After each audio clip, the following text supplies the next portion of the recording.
പരിഹാസങ്ങളും ദുരിതങ്ങളും താങ്ങുവാൻ ത്രാണിയില്ലാതെ, പരിഹാസങ്ങളും ദുരിതങ്ങളും താങ്ങുവാൻ ത്രാണിയില്ലാതെ പകച്ചു നിൽക്കും മനുഷ്യ, നീ ഒരു വേള പറയൂ യാകും ദൈവം. പകച്ചു നിൽക്കും മനുഷ്യ, നീ ഒരു വേള പറയൂ യാകും ദൈവം.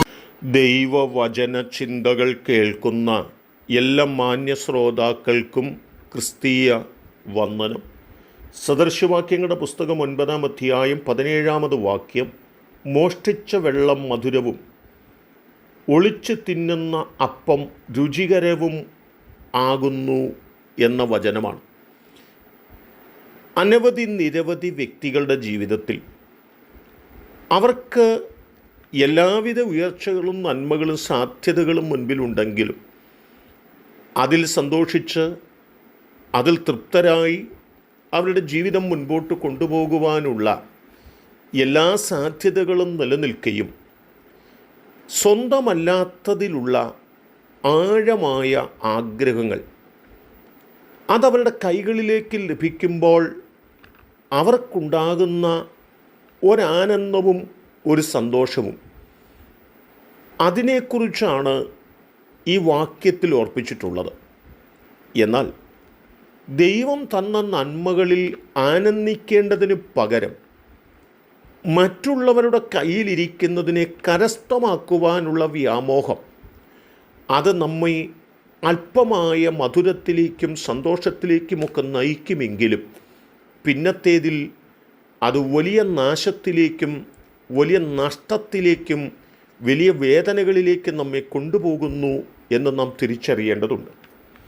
രാജാക്കന്മാർക്ക് എഴുതിയ 2-ാം പുസ്തകം 5-ാം അധ്യായത്തിനകത്ത് ആരാം രാജാവിൻ്റെ സേനാപതിയായ നയമാൻ രോഗിയായി തീരുകയും താൻ ഇസ്രായേലിലേക്ക് കടന്നു വന്ന് സൗഖ്യമാകുവാനായിട്ട് ആഗ്രഹിക്കുകയും ചെയ്തു. പ്രവാചകൻ്റെ അരികിൽ വന്നിരിക്കുന്ന നയമാനോട് യോർദാനിൽ 7 പ്രാവശ്യം നീ മുങ്ങിപ്പൊങ്ങുകയാണെങ്കിൽ നിൻ്റെ ഈ കുഷ്ഠമെല്ലാം മാറുമെന്ന് കൃത്യമായിട്ട് ഓർപ്പിക്കുകയും ചെയ്തു. മനസ്സില്ലായിരുന്നു എങ്കിലും കൂടെ വന്നിരിക്കുന്ന ആളുകളുടെ നിർബന്ധത്തിൻ്റെ ഫലമായിട്ട് നയമാൻ യോർദാനിൽ 7 പ്രാവശ്യം കുളിക്കുകയും താൻ സൗഖ്യമാകുവാനും ഇടയായിത്തീർന്നു എന്നതാണ്. സൗഖ്യമായതായ നയമാൻ പ്രവാചകന് നൽകുവാൻ വേണ്ടി ഏറ്റവും ശ്രേഷ്ഠമായിച്ചിരിക്കുന്ന ചില സമ്മാനങ്ങൾ കൊണ്ടുവന്നിട്ടുണ്ടായിരുന്നു. അത് പ്രവാചകന് വെച്ച് നീട്ടുമ്പോൾ അത് തനിക്ക് അർഹതപ്പെട്ടതല്ലെന്നും അത് തനിക്ക് വേണ്ടെന്നും മനസ്സിലാക്കിയതുകൊണ്ട് താൻ അതിനെ നിഷേധിക്കുന്നതായി കാണുന്നുണ്ട്.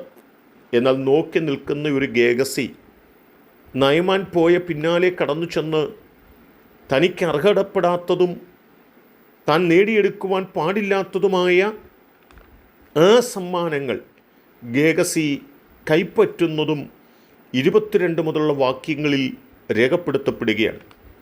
ഗേഹസിക്ക് സ്വന്തമല്ലാത്തതും തൻ്റെ ജീവിതത്തിലേക്ക് കൊണ്ടുവരുവാൻ പാടില്ലാത്തതുമായ ആ ഭൗതിക നന്മകളിൽ കൊതിവെച്ചിട്ട് അത് കരസ്ഥമാക്കുവാൻ വേണ്ടി തന്ത്രങ്ങൾ മെനയുകയും കള്ളത്തരങ്ങൾ പറയുകയും ചെയ്ത് നയമാൻ്റെ കയ്യിൽ നിന്ന് താൻ ആഗ്രഹിച്ച പ്രകാരം അതെല്ലാം കരസ്ഥമാക്കുവാനിടയായി തീർന്നു.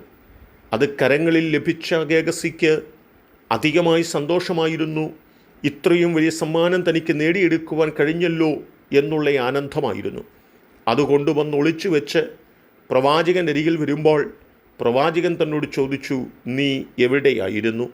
പ്രവാചകൻ കൃത്യമായി തന്നോട് പറയുകയും, നീ പാടില്ലാത്തത് കരസ്ഥമാക്കിയതുകൊണ്ട്, നിനക്ക് അർഹമല്ലാത്തത് നേടിയെടുത്തതുകൊണ്ട് അത് നിമിത്തം നയമാൻ്റെ കൂടെ ഉണ്ടായിരുന്ന രോഗം നിനക്കും പിടിക്കപ്പെടുമെന്ന് കൃത്യമായിട്ട് ഓർപ്പിക്കുകയുണ്ടായി.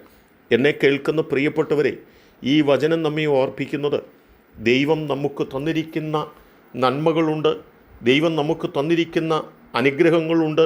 അതിൻ്റെ തൃപ്തികളിലും അതിൻ്റെ അനുഗ്രഹത്തിലും നാം ജീവിതത്തിൽ മുൻപോട്ട് കടന്നു പോകുന്നു എങ്കിൽ അത് നിലനിൽക്കുന്നതാകുമെന്നും മാത്രമല്ല സ്വന്തമല്ലാത്തത് പിടിച്ചെടുക്കുവാനുള്ള പരിശ്രമങ്ങൾ നടത്തി അത് കരസ്ഥമാക്കിയാൽ അതിനൊന്നാമത്തേതിൽ മധുരം തോന്നിയാലും പിന്നത്തേതിൽ അത് നമ്മെ നാശത്തിലെത്തിക്കുമെന്ന് തിരിച്ചറിഞ്ഞുകൊണ്ട് ദൈവം നൽകുന്നതിൽ മാത്രം ആനന്ദിച്ച് മുന്നേറാം. അതിന് ദൈവം നമ്മെ സഹായിക്കട്ടെ. കരുണയുള്ള ദൈവമേ, ഞങ്ങൾ മോഷ്ടിച്ചെടുത്ത് അത് കൈകളിൽ ലഭിക്കുമ്പോൾ ആനന്ദിക്കുന്നവരും പിന്നത്തേതിൽ വേദനപ്പെടുന്നവരുമായി തീരുകയല്ല. ദൈവം തരുന്നതിൽ സന്തോഷിപ്പാനും നിലനിൽപ്പാനും ഞങ്ങളെ പ്രാപ്തരാക്കണം. യേശു കർത്താവിൻ നാമത്തിൽ തന്നെ ആമേൻ.